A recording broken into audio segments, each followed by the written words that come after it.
Bismillahirrahmanirrahim. Bismillahirrahmanirrahim. Assalamualaikum warahmatullahi wabarakatuh. Ikhwani fillah rahimakumullah, kembali lagi bersama saya Ahmad Syakir Maulana dalam channel Syakir TV. Yang mana dalam kesempatan ini kita akan membahas terkait tips bagaimana kita bisa berbicara bahasa Arab, begitu ya. Nah, sebelumnya kita sudah pernah membahas tips terkait bagaimana cara kita bisa menghafal Al-Quran. Hari ini juga ada request yang ingin supaya kita membuat terkait tips bagaimana kita bisa berbahasa Arab. Oke, di sini konteksnya yang ingin kita kedepankan adalah berkomunikasi dalam menggunakan bahasa Arab, begitu ya.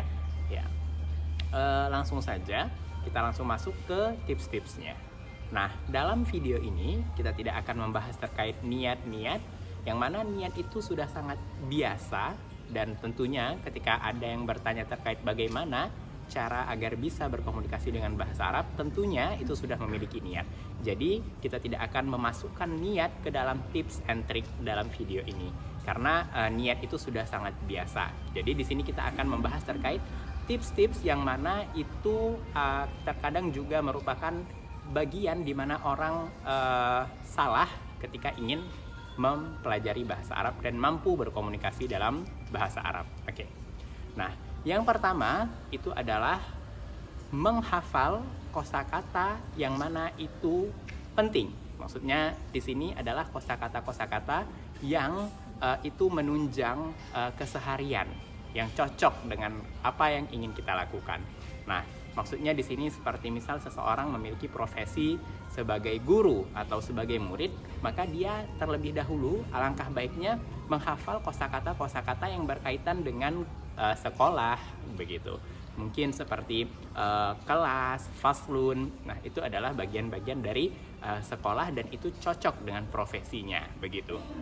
Atau ketika seperti sekarang ini tidak ada yang ke sekolah gitu kan.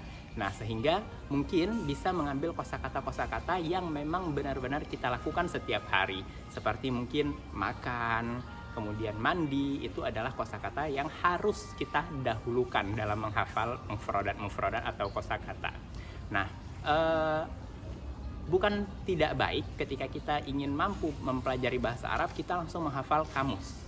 Nah, itu baik juga, tapi ketika kita ingin bisa langsung mengkomunikasikannya, maka kita harus mencari kosakata-kosakata yang mana itu berkaitan dengan keseharian agar mudah dipraktekkan nantinya. Nah, jadi alangkah lebih baik kita mengambil kosakata-kosakata keseharian dibandingkan kosakata-kosakata yang berbau ilmiah atau berbau sosial. Misal seperti korupsi. Untuk apa kita mempelajari terkait korupsi ketika kita untuk yang kita gunakan keseharian saja kita belum hafal gitu ya. Jadi itulah tips yang pertama ketika kita ingin mampu berkomunikasi dengan bahasa Arab, yakni dengan mempelajari atau menghafal kosakata-kosakata yang linear dengan keseharian kita. Nah, setelah kita memahami terkait tips yang pertama, sekarang kita beranjak ke tips yang kedua, yakni praktek. Nah, praktek ini sangat penting untuk menunjang apabila kita ingin memahami bahasa apapun itu, termasuk juga bahasa Arab. Nah, karena kita membahas terkait bahasa Arab yang aktif, yakni bagaimana supaya kita berkomunikasi dengan baik, maka praktek di sini adalah bagaimana kita mempraktekkan kosakata-kosakata yang telah kita pilih agar kita hafal, yang mana itu linear dengan apa yang kita lakukan, dengan kegiatan kita sehari-hari. Maka alangkah baiknya ketika kita sudah mendapat kosakata tersebut, langsung dipraktikkan.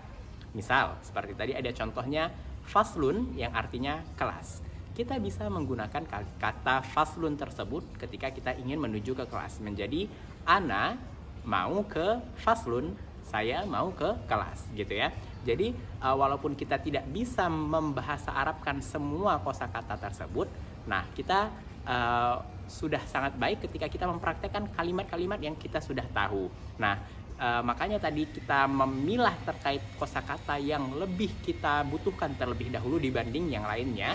Itu tujuannya untuk memudahkan ketika kita ingin mempraktekannya. Misal, kalau seandainya kita langsung menghafal kamus dari abjad alif misalnya, nah kebanyakan itu nanti tidak seluruhnya kita langsung praktekkan, sehingga itu ada yang kita lupakan. Nah, makanya di sini kita harus memilah terlebih dahulu mana yang lebih kita butuhkan untuk menunjang keseharian kita dan bagaimana supaya kita bisa berkomunikasi dengan baik, sehingga praktek dan memilih kosakata itu sejatinya adalah satu kesatuan dan itu berbanding lurus dan harus kita lakukan begitu ya, agar kita bisa mencapai tujuan kita supaya mampu berbahasa Arab. Oke. Kemudian setelah kita membahas terkait tips yang pertama dan tips yang kedua, maka kita beranjak ke tips yang ketiga.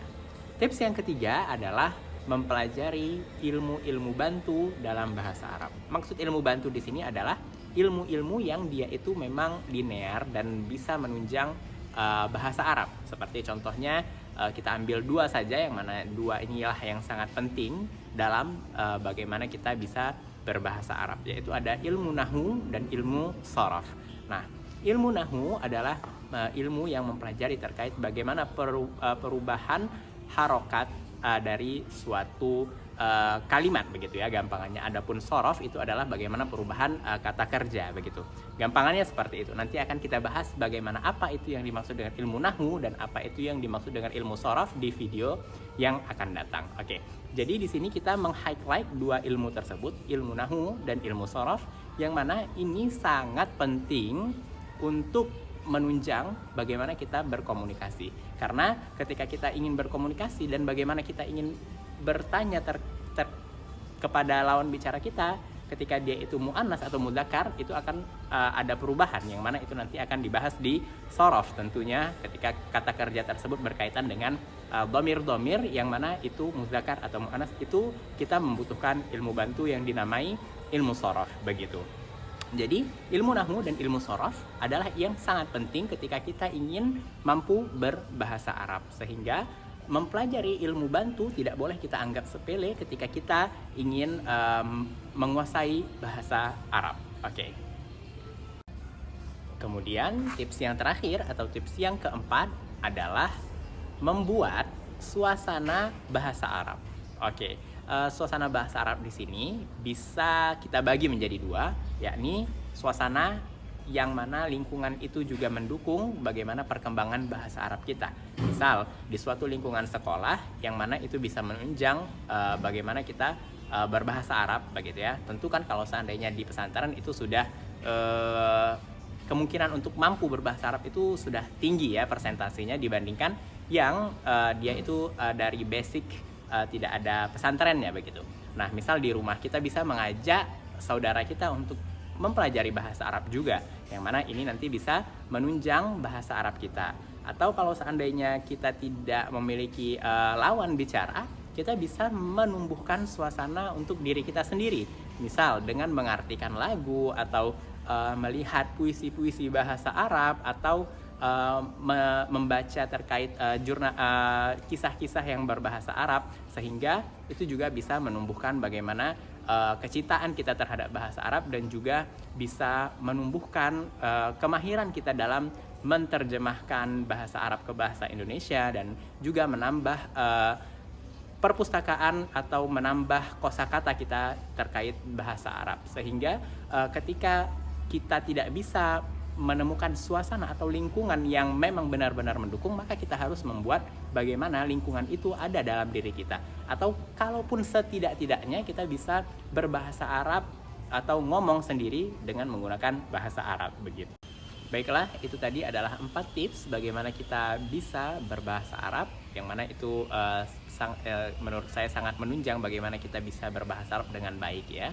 Oke. Seperti yang kita ketahui bahwa bahasa Arab adalah bahasa Al-Quran, karena Al-Quran diturunkan kepada kaum Quraisy, yang mana kaum Quraisy menggunakan bahasa Arab, dan juga bahasa Arab adalah bahasa yang digunakan oleh Rasulullah SAW, dan juga bahasa yang digunakan ketika kita di akhirat atau di surga kelak ya. Oke. Jadi saya mengajak umat muslim khususnya untuk sama-sama mempelajari terkait bahasa Arab. Oke. Mungkin hanya ini yang bisa saya sampaikan, lebih dan kurang saya mohon maaf. Wabillahi taufiq wal hidayah. Wassalamualaikum warahmatullahi wabarakatuh.